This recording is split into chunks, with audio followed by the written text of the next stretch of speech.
Snow White and the Seven Dwarfs. Snow White was very beautiful. Her father, the king of the land, loved her very much. In fact, all who saw her fell in love with her beauty and her loving nature.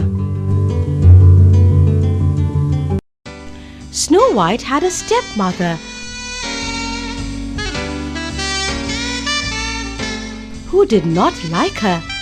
The stepmother did not like the fact that Snow White was beautiful. She had a magic mirror, and every day the stepmother would ask it, "Mirror, mirror on the wall, who is the most beautiful lady in the land?" The mirror always replied, "You are, Your Majesty." But when Snow White turned all of 16 on the day of her birthday, the mirror told the stepmother, "Snow White is the most beautiful lady in the land." The angry stepmother was filled with jealousy. She wanted to get rid of Snow White as soon as possible. She called her trusted servant and ordered him to take Snow White into the forest, far from the castle, and kill her there. "I will give you a lot of money if you do this," she told the servant. The greedy servant quickly took the little girl to the forest.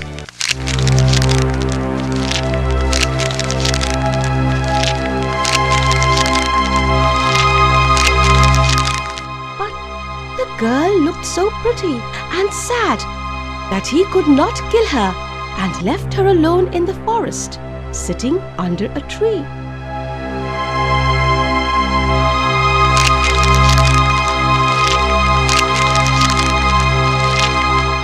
Soon it became night, and she began to cry.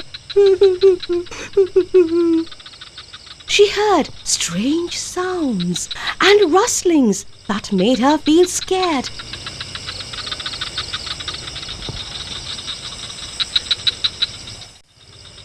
But since she was tired, she fell asleep under the tree. In the morning, she awoke to the song of the birds and the sunlight peeping through the tall trees. She got up and started walking. On she walked till she came to a clearing.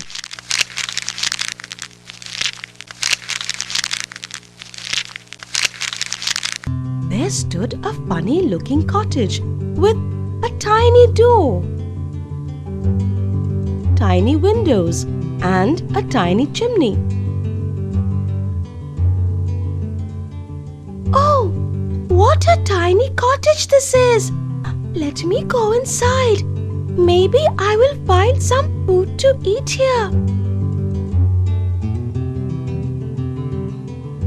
Snow White knocked on the door. When no one answered, she went inside. She peeped around the kitchen. "What tiny plates and spoons! I wonder who lives here. There must be 7 of them. The table's laid for 7 people."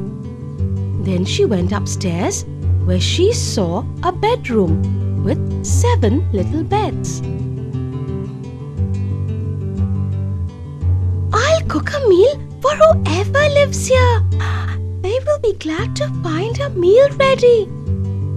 When dusk fell, 7 tiny men marched homeward singing,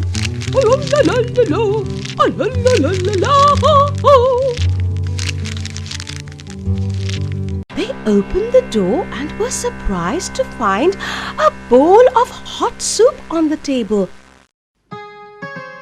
and the whole house clean.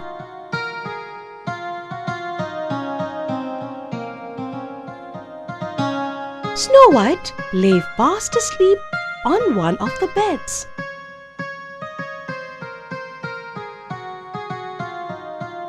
The chief dwarf gently touched her shoulder. Snow White woke with a start. "Who are you?" he asked. Snow White told them her sad story, and all the dwarfs started to cry with her. "Stay here with us! Oh, stay here with us!" they said together. "You can live here and tend to the house when we are working down at the mine. Don't worry about your stepmother leaving you in the forest. We'll take care of you." Snow White happily said yes. The next morning, the dwarfs set off for work, after warning her not to open the door to strangers, anyone she did not know. Meanwhile, the servant returned to the castle with the heart of a deer. He gave it to the cruel stepmother. "This is Snow White's heart," he said, so that he could claim the reward. The stepmother turned to the magic mirror, but the mirror replied, "The most beautiful in the land is still Snow White, who lives in the 7 dwarfs' cottage in the forest." The stepmother was filled with rage. "She must die! I will make sure she does!" Disguising herself as an old peasant woman, she put a poisoned apple in a basket. Then she quickly went to the forest. Snow White was in the kitchen. She heard the sound of a knock on the door. "Who's there?" she asked, remembering the dwarf's advice. "Just a peasant woman selling apples," came the reply. "I don't need any apples, thank you." "But they are beautiful apples and ever so juicy."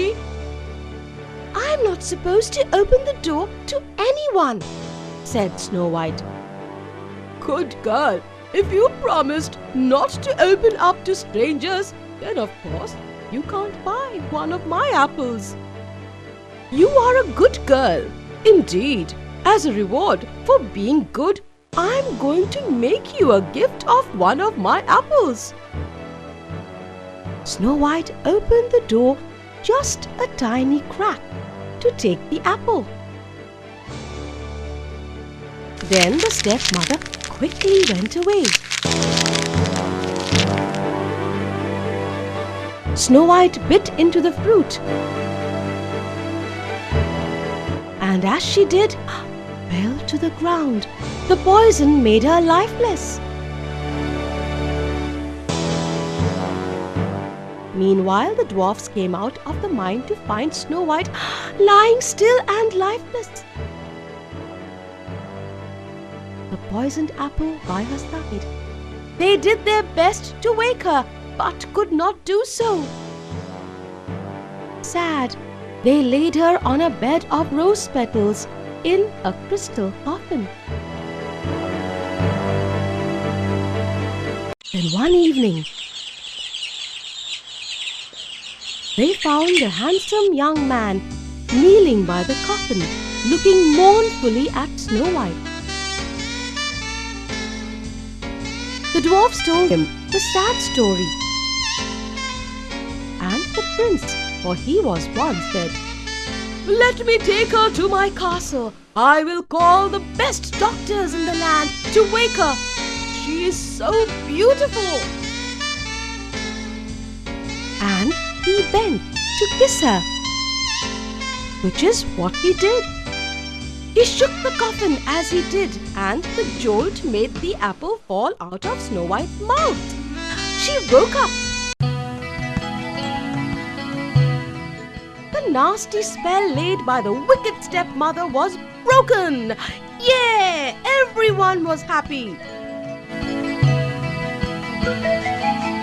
The prince asked Snow White to marry him. Said yes. They had a grand wedding.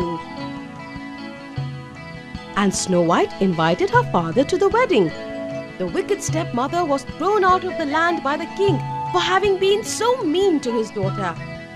Snow White never forgot the dwarfs and often visited them in the forest.